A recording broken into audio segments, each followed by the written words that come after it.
4시 이쪽에서 저한테 그 오다 줬을 때는 1시간인데 이렇게 4개를 해달래요. 꼭 시장에 대해서 한번 살펴볼 거고요. 그 다음에 나이가 넘더라도 미리 뭡니까? 내 생애 전체부 설계하는 것도 도움은 되겠죠. 생애 설계 관점에서 여러분의 입장을 좀 보는 방법을 알려드릴 거고요. 으로 이 창업 실태 조사를 말씀드릴 거고요. 주로 기술 창업 쪽도 대부분이 기술 창업 쪽 이야기예요. 나머지 서비스나 지식 콘텐츠 쪽은 제 경험이 있기 때문에 그걸로 말씀을 드릴 거고요. 그 다음에 나이 불문하고 큰 뭔가 변화.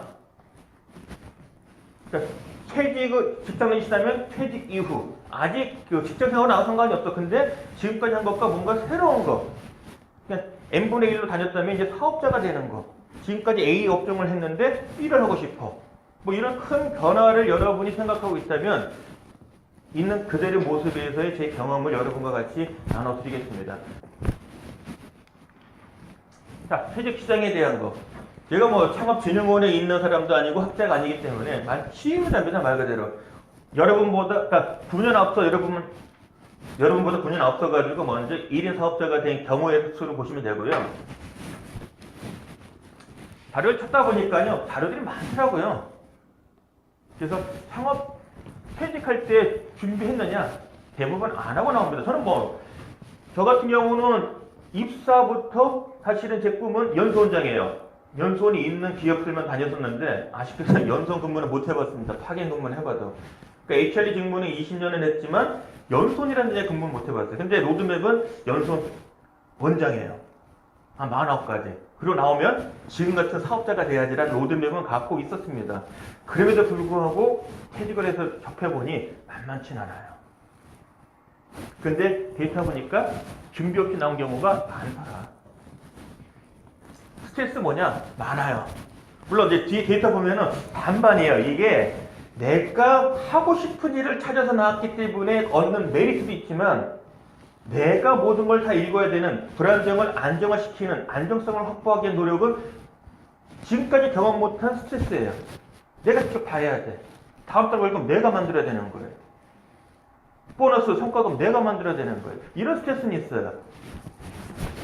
그래서 불안감도 있지만 또 뒤에 보면은 나만이 하고 싶은 일. 단적인 예가 제 경험하면은 1년에 4분의 1만 일을 해요.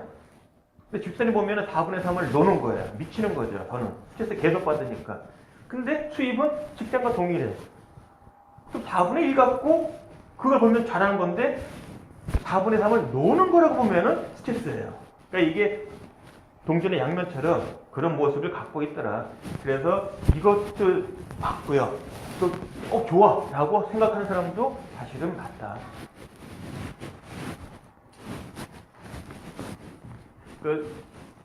퇴직자들을 대상으로 서베이를 해보니까요, 가장 바람직한 거는요, 재취업이에요. 근데 물리적으로 45세 되면은요, 팀장으로 나오니까 자리가 없어요.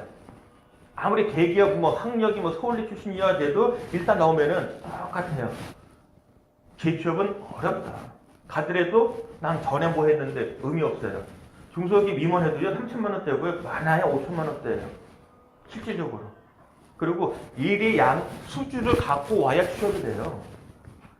당신 연봉 1억 줄게 대신 1억을 가져갈 수 있는 물을 갖고 와, 물건을.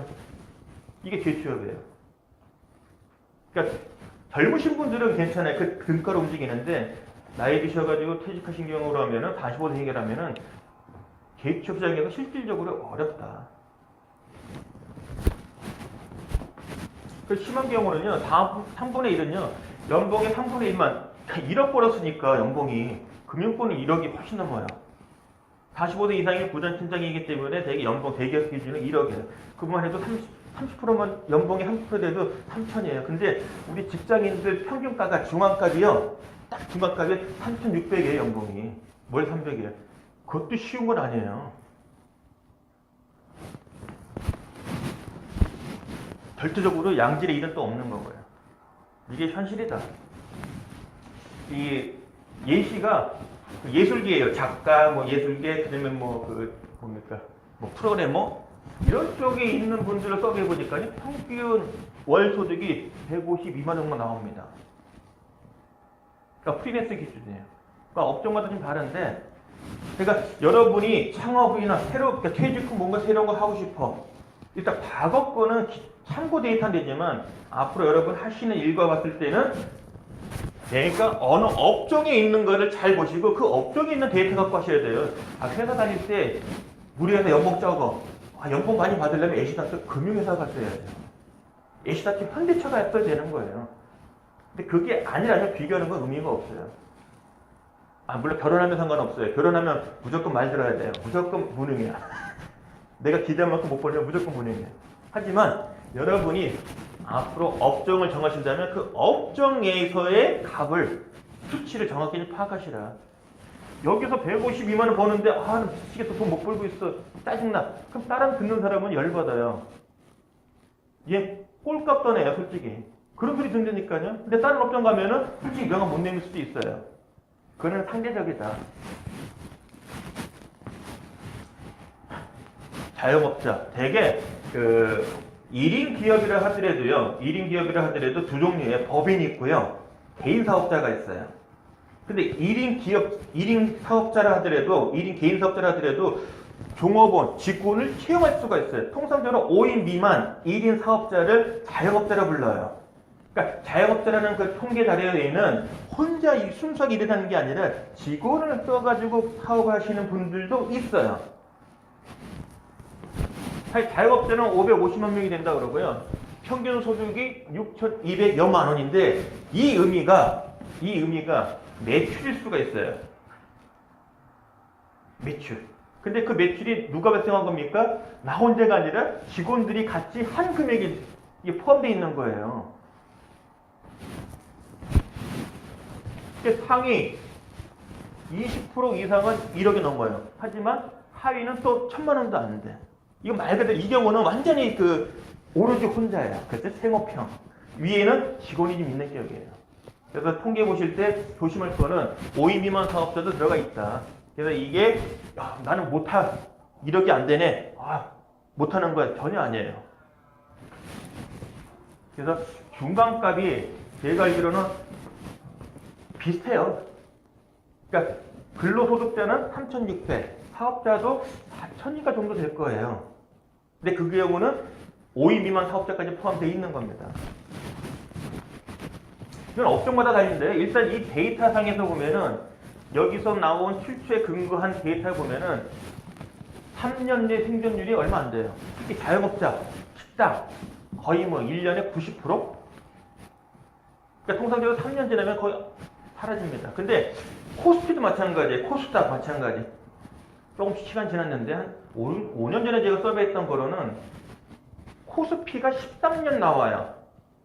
코스닥은 7년 나와요. 평균이. 그러니까 7년 이상 버티면 오래 갈 확률이 높아요. 근데 이게 1인 사업자도 마찬가지예요. 그 업종에 따라서 평균치가 있는데 저희 업종 같은 경우 저는 이제 상수적으로 7년을 생각했거든요. 7년은 버티자. 아니야 다를까 7년차, 6년차 때 작살났어요. 세월호, 메르스. 아예 교육 진행이 안 돼. 그래서 통상적으로 이 주기는 그 업종의 성장 사이클과 같이 타고 갈 거예요. 그래서 7년이란 말은 웬만큼 기복이 있는 사이클 기간이기 때문에 그 7년을 버티면 바닥 경험이 있기 때문에 그 다음 주기와도 생존할 수 없다는 거죠. 근데 지금은 집사람이 1년차 때, 7년차 때 그 스트레스보다는 지금 덜 받아. 이제 면역이 생긴 거죠. 예측치가 있는 거예요. 저도 마찬가지. 그래서 이거는 업종마다 좀 다르다.